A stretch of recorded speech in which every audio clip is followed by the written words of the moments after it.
Dulu kita juga kayak ngerasa berat gitu, sesuatu yang berat banget. Tapi sesuatu yang berat kalau kita lakuin secara berulang-ulang akan jadi kebiasaan. Yang dulunya ngerasa kayak dipaksa, karena emang paksaan ya, dipaksa, terpaksa, lalu jadi terbiasa.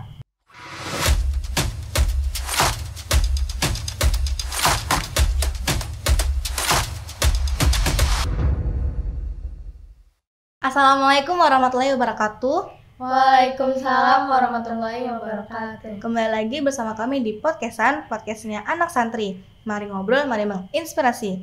Kembali lagi bersama Ane, Kinata dari kelas 5 TMI yang akan menjadi host pada podcastan kali ini. Teman kita nih udah teman-teman yang akan sharing tentang bagaimana sih cara menyelesaikan diri pasca pandemi.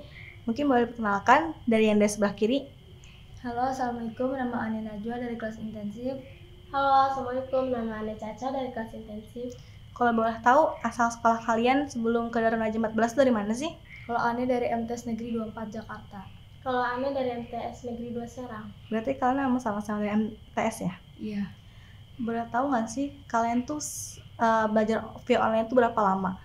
Kira-kira hampir 2 tahun ya, Cak, dari awal bulan Maret tahun 2019 setelah pemerintah menginformasikan adanya virus corona masuk ke dalam Indonesia. Lalu ceritanya gini, ada guru informasiin bahwa kita libur 2 minggu, tapi berkelanjutan. Kita mulai benar-benar fokus belajar daring via online dari bulan April sampai kita lulus. Berarti emang kalian tuh dari awalnya libur itu nggak masuk sekolah atau emang ada beberapa kali masuk sekolah? Mungkin beberapa kali masuk sekolah masuk, cuman nggak sesering kayak biasanya.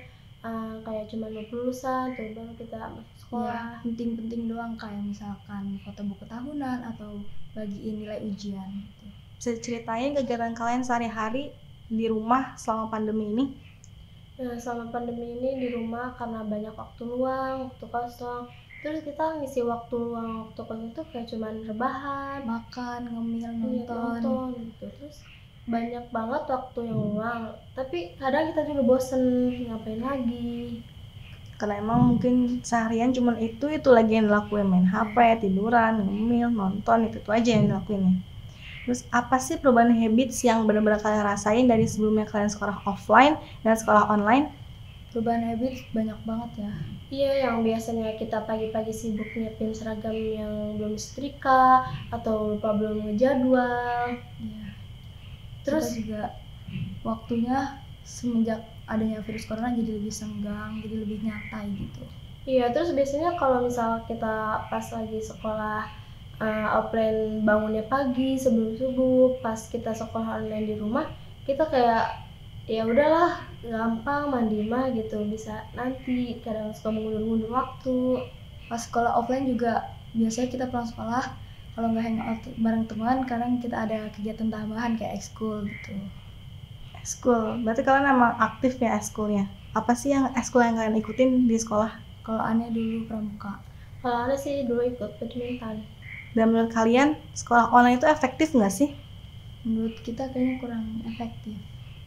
Karena buat kepelajaran tuh lebih susah dipahami. Kadang kita berusaha sendiri buat gimana ya caranya mengerti gitu. Yang salah satu caranya kayak searching di online gitu. Karena emang bingung mau nanya ke siapa, mau nanya ke teman susah, ke orang tua juga nggak mungkin karena punya kesibukan masing-masing. Terus kalau misal di sekolah kita kalau nggak paham, nggak ngerti bisa langsung nanya ke guru gitu. Sedangkan kalau di rumah nggak ada. Pas online ini kita ngerasa kayak kurang komunikasi sama guru gitu.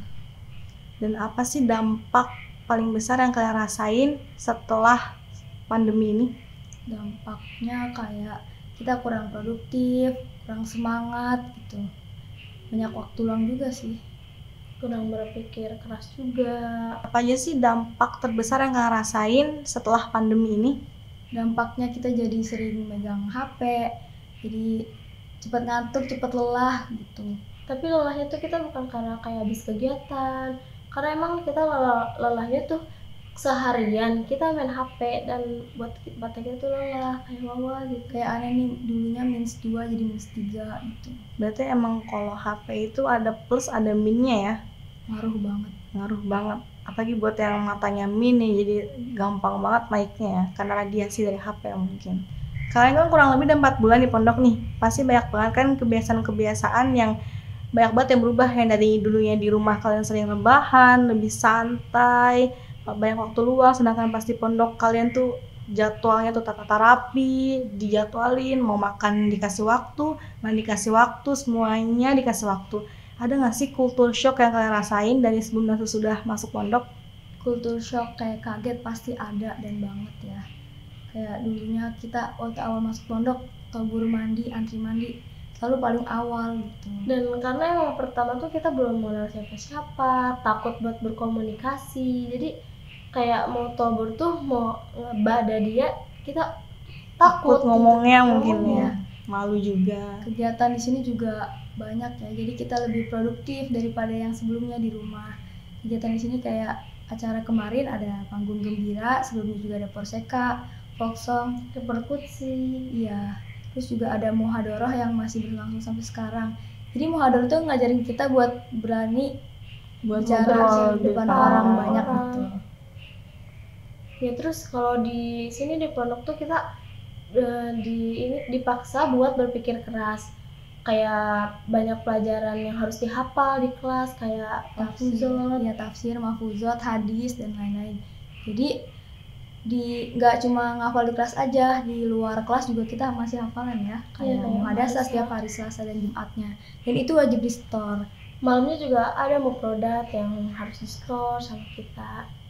Boleh nih kasih tips ke teman-teman yang di rumah bagaimana sih cara menyelesaikan diri dan beradaptasi di lingkungan pondok? Jadi selain dukungan dari orang tua, kita juga ngeliat teman-teman sekitar, kayak mereka aja bisa, masa kita nggak bisa gitu. Kadang kita tuh harus panas sama apa yang mereka lakuin bisa, kita juga harus bisa. Jadi motivasi sendiri buat kalian ya. Sendiri. Dulu kita juga kayak ngerasa berat gitu, sesuatu yang berat banget, tapi sesuatu yang berat kalau kita lakuin secara berulang-ulang akan jadi kebiasaan. Yang dulunya ngerasa kayak dipaksa, karena emang paksaan ya, dipaksa, terpaksa, lalu jadi terbiasa gitu. Karena emang kalau mau mulai sesuatu ya memang pertama malas banget buat ngelakuin, ya yang namanya paksaan pasti kita bakal terbiasa. Apalagi pendidikan ya, pendidikan kan modal utama buat para pemuda Indonesia agar Indonesia itu bisa lebih maju. Dan pendidikan di pondok itu juga bukan hanya yang melulu soal di kelas gitu. Di luar kelas juga ada, dari kita bangun tidur sampai tidur lagi berulang kali. Itu semua yang Pendidikan. pengajaran pendidikan. Tuh. Jadi buat kita jadi motivasi biar semangat tekun belajar lagi gitu. Karena selain belajar kita juga butuh usaha, doa. Usaha tanpa doa itu sama aja kayak sombong. Dan doa tanpa usaha itu sama dengan kosong. Ya, jadi kita harus tetap istiqomah buat ngelakuin semua apapun yang kita lakuin di pondok dan dimanapun itu. Karena emang apa yang kita lakuin, apa yang kita lagi rasain sekarang, pokoknya jalanin aja, relax aja. Just do it. Karena apapun yang kita lakukan, yang kita merasa lelah, itu semua insya Allah akan menjadi lillah. Wah, Masya Allah banget ya ternyata sepak terjang Najwa sama Caca dalam menuntut ilmu. Dan buat kita nih semangat juga dalam menghadapi era baru pasca pandemi dengan kebiasaan-kebiasaan baru lagi yang sebelumnya kemarin sekolah offline, terus sekolah online, dan kemudian offline lagi pasca pandemi. Masih banyak banget kebiasaan yang baru-baru lagi. Kemudian kata Najwa tadi tuh, just do it, lakuin aja, jangan kebanyakan mikir. Karena emang mungkin yang awalnya kita tuh pasti bakal dipaksa karena kebiasaan baru, dan mungkin emang awalnya dilakukan dengan secara terpaksa, tapi pasti lama-kelamaan kita bakal terbiasa. Dan yang paling penting juga adalah istiqomah. Jangan sampai kita berhenti tengah jalan dalam melakukan hal-hal yang baik. Dan satu lagi yang paling penting, jangan lupa berdoa dan berusaha. Dan makasih juga untuk Najwa sama Caca yang udah berkenan hadir di podcast kita kali ini untuk sharing tentang bagaimana sih cara menyelesaikan diri pasca pandemi. Dan untuk teman-teman yang di rumah, mungkin cukup sampai di sini podcast kita pada kali ini. Wassalamualaikum warahmatullahi wabarakatuh. Stay tune.